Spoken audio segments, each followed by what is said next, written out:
Hello. Hello. Hey guys, welcome back to my channel. Today we have a very special Father's Day episode and I am joined by my lovely father here, Peter, and he's going to tell you a little bit about himself. Hi everyone, my name's Peter. I'm father to dyslexic Jemima and non-dyslexic Zoe. Can't be with us today. We don't let her in. She would never be on camera. I'm an educator, so in secondary school principal for the past 8 years, and I found out that I was dyslexic at the age of 27 when I was studying a master's subject in learning difficulties. So we're going to jump right into some questions for you guys. I've got a little Q&A with Dad here. And if you get something out of it, please let us know in the comments and perhaps we can do a take two if you've got any questions for Dad.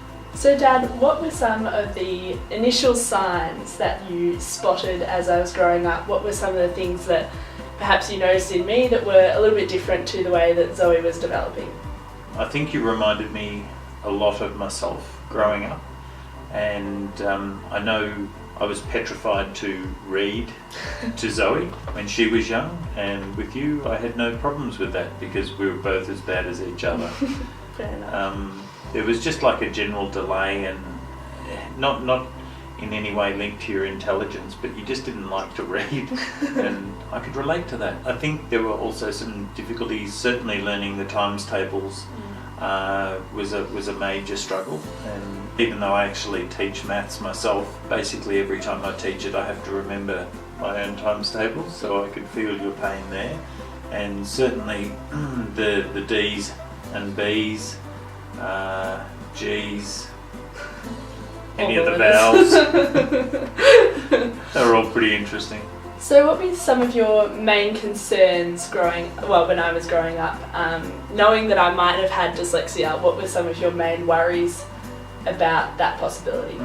Like I knew that I was dyslexic, and so I was obviously looking for it, in my children, and it was pretty apparent that Zoe was not dyslexic because, at one point I was reading in bed to her and she said, "Dad, would you prefer that I did that?"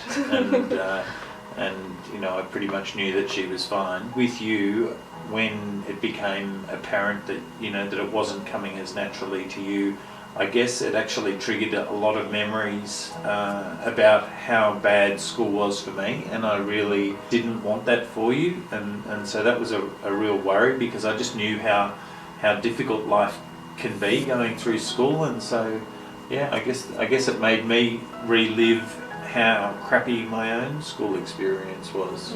So Dad, you're dyslexic yourself. Mm-hmm. How do you think that sort of impacted on my development and my journey going through school?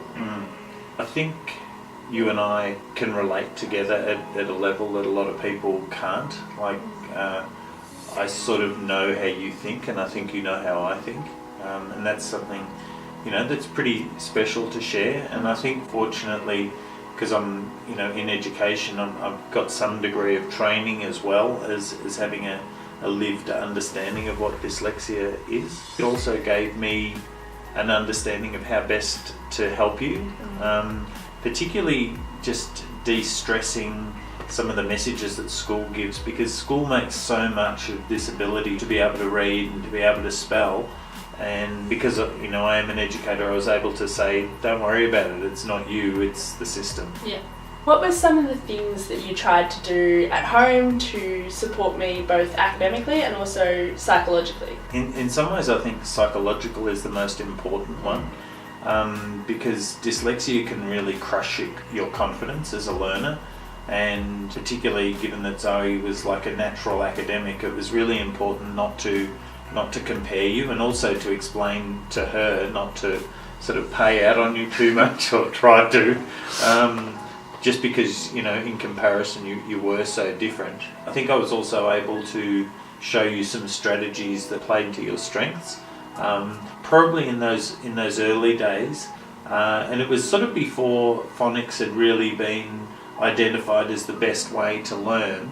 I only learned phonics as an adult, but I realised how important that was. So we really did try and break down those words so that you could decode independently. And even now, both you and I, we have to, like, if we see a word that we're unfamiliar with, it, we can decode it, but it takes a lot of time and effort.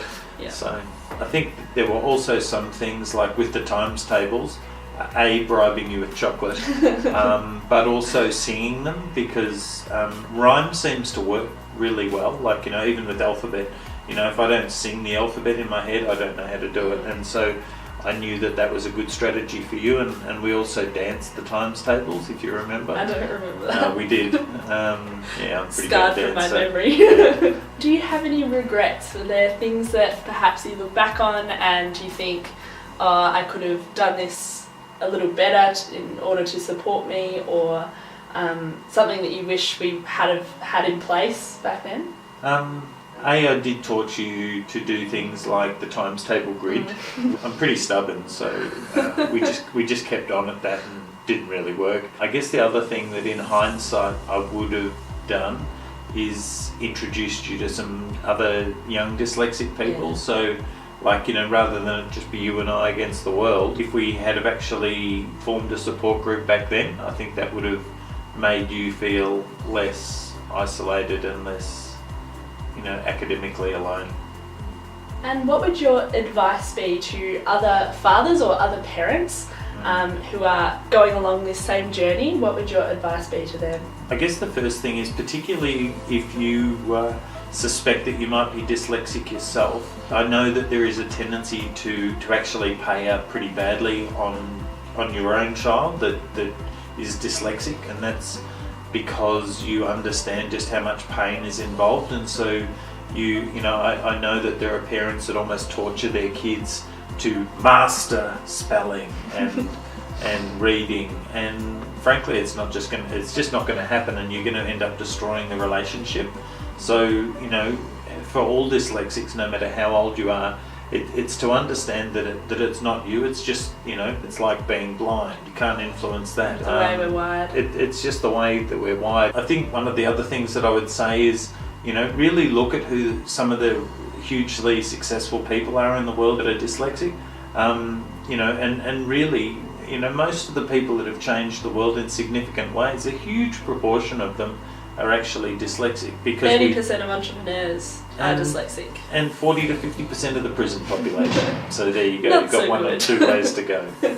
I think probably the most important piece of advice for parents is to understand just how painful and torturous school can be if you're not well supported. And until your child gets to the point where they can self-advocate, you have to be their advocate and stick up for them and keep boosting their self-esteem at home and help them to support them in following their passions. The other thing I would say is it's actually important to back off at some point and allow the young person to advocate for themselves, because it can be one of those things that you just sort of always sticking up for your child and end up inadvertently raising a young person that can't stick up for themselves. So there is a point at which you have to back them off. And probably the only other thing is connect them with other dyslexics in the community. I think I'm starting to understand just how critical that is for young people. So we're going to wrap it up there, guys. Thank you so much for watching, and a big happy Father's Day to all the fathers of dyslexic students everywhere. We've had a great time, and if you've got any questions, please leave us a comment in the comments below, and subscribe to our channel as well. And remember, dyslexic people, you are not alone.